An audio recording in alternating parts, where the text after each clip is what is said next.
Welcome back. It is Tuesday, September 24th in the MLB. Our three best bets are on the way. It's Austin, joined by Logan. Let's recap yesterday. A weird day for us, an 0-1-1 day. Logan had Cubs and Phillies under 8. Of course, they ended right on 8. A little painful. We would normally lay the juice, but it was like minus 135. And then Vladdy did not come through. He had a chance, got a guy on third, 2 outs, just could not get a hit yesterday. Did not come through. 0-1-1 day. Not the worst thing in the world, but hey, we got 3 picks today. Let's dial it on in and deliver a winner. Now, that was, sure, MLB wasn't great, but NFL was an interesting day. If you know, we climbed to day 6 of our ladder challenge. So if you've been tapped into those and maybe been out of the MLB, I don't blame you. But if you certainly want to join our DubClub, you get all the picks early, including MLB, including NFL, and NBA, as I hinted to Logan, is on the horizon in less than a month. So if you ever wanted to join our DubClub, it would certainly be cool. It was a lot of fun sweating out the ladder last night. Day 6 will be on Thursday. But definitely, if you want to do that, go down below. I'll put a 7-day free trial if you want to go test it out. So you get all the MLB, NFL plays this week early before we drop them to everyone else. I encourage you to do that. Link at the top of the description. It's normally only $6 a month, but hey, check out the 7-day free trial. Get in that Discord. Have fun with us. Build up that community. That's what this is all about. It's how Call on Our Shot has grown to where it is today, and hopefully we continue to grow. But let's dive into the MLB picks, though. Enough of that rambling. We need 3 winners in the worst way. The first one will come in the form of a parlay of the day. As always, it's on Odds Checker. Today's going to be a 2-leg hit parlay. I'll spoil one of the legs. Vladimir Guerrero Jr., you're getting back on the plate, get back in the box, and you're getting me a hit.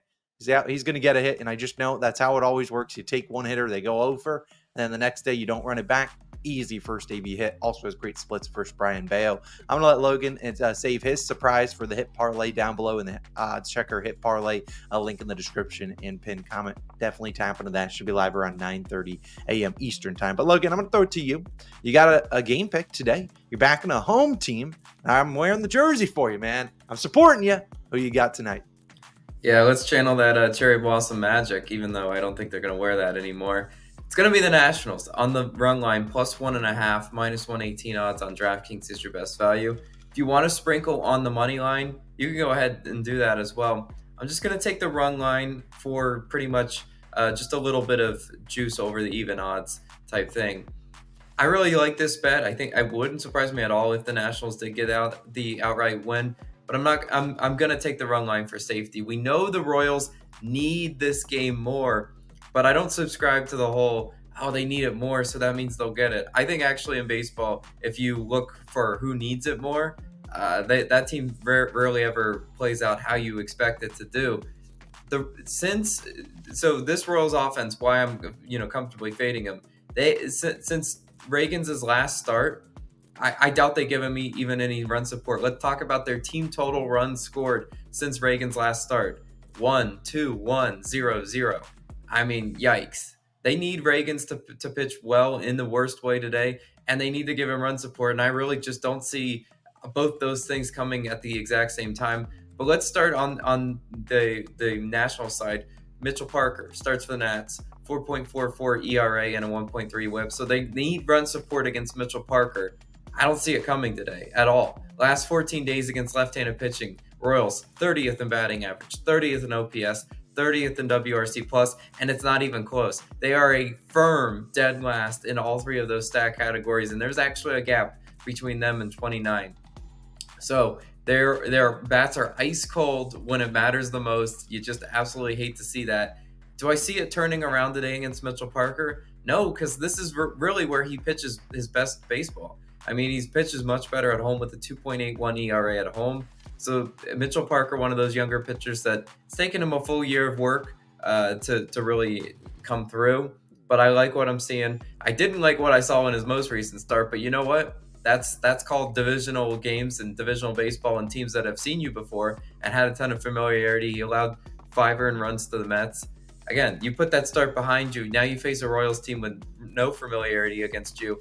I really do like Mitchell Parker's matchup in this one. The Royals is just ice cold against lefties, man. It is what it is. I cannot back them. I actually just want to fade them.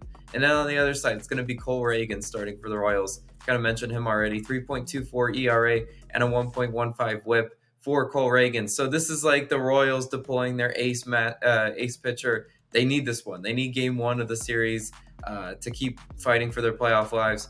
Well, Reagan's looks solid, but if the Nats steal and get into scoring position, I think they'll have success against Cole Reagans. He's allowing a 286 batting average this season with runners in scoring position. That's a lot higher than I thought it would be, but it just makes sense. I mean, Reagans is a strikeout or bust guy. If you do reach, I mean, you make him a little bit uncomfortable.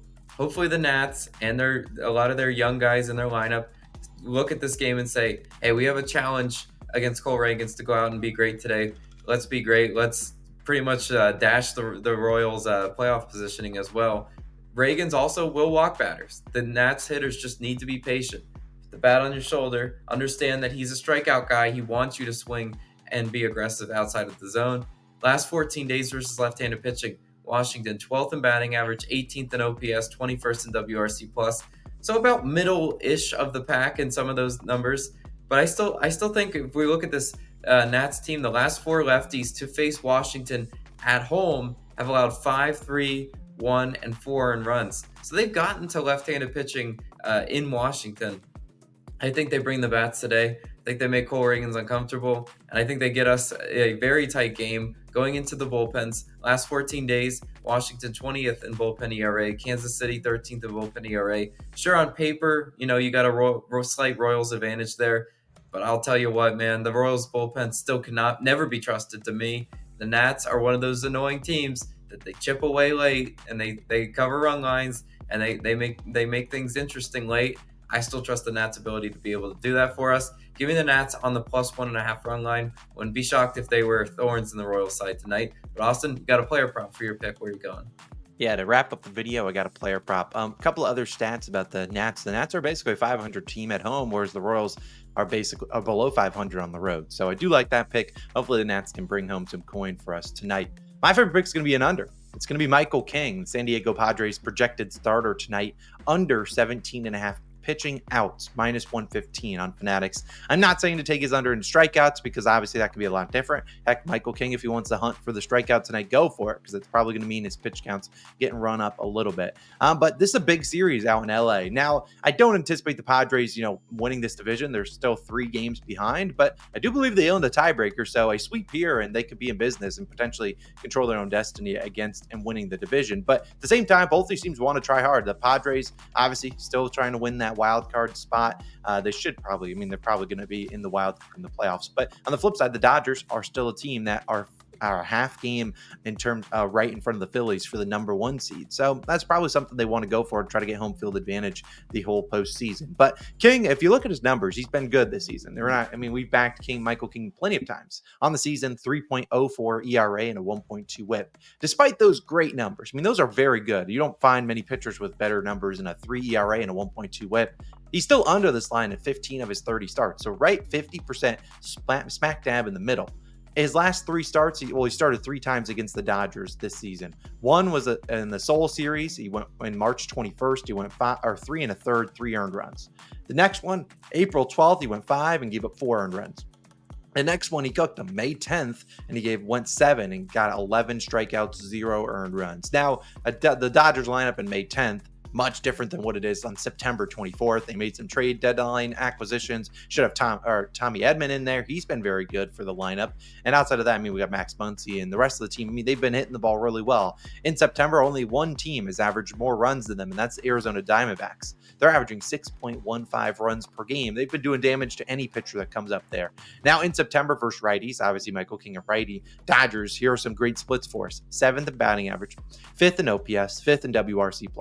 But also what you love to see, 1st in walk percentage and the 4th lowest K percentage. Michael King, sometimes he relies on those strikeouts to get those outs, to get out of jams. But if he's not getting them against the Dodgers team that's been good at, refusing to strike out, I like our chances there. And to me, that means they're putting the ball in play or maybe fouling off some pitches and getting to a pitch that they want to swing at. And also that walk percentage is great for us because it's an under and out. So Michael King could pitch great, but it could be inefficient and he doesn't even make it into the 6th inning.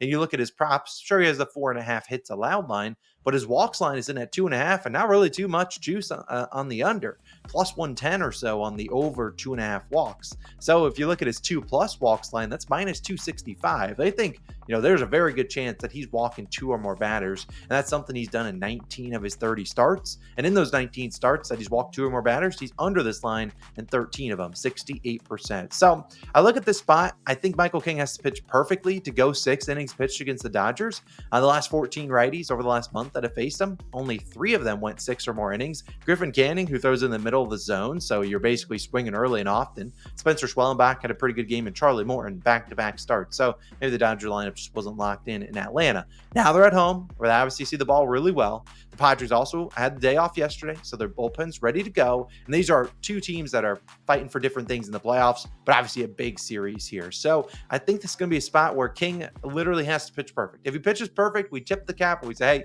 you did your job. That's basically what we did with Cole Reagans when we took his under and outs against the Yankees. Said if he pitches perfect, that's the only way he gets through. And he happened to pitch pretty perfect until his last inning, and he still managed to skate out of danger there. This is a start that, look, they're not going to have a long leash on Michael King like they might have had in August or into the middle of the summer. Now it's late September. They need to win these games. If he comes into the 5th or 6th inning and he's pitching well, but then gives up 2 or 3 base runners there, won't be shocked if he comes out, because these are games that they want to win. So I like faded Michael King here. I like his under 17.5 outs. I think he has to pitch perfect to go over that. I'll take my chances that any one thing could go wrong, and we'll take the under there at 17.5. So those are favorite picks of the day. Logan's on Nationals plus 1.5 full game run line. I'm on Michael King's under and outs. And then we'll have a parlay of the day once it is live. I'll link it on the screen, in the pinned comment, and in the description. Like I said, a 2-leg hit parlay. Let's have a day. Let's go 3-0. Let's end the season with some good, strong momentum. We'll see you guys back again on Wednesday, recapping hopefully a 3-0 sweep. See you guys then. Peace.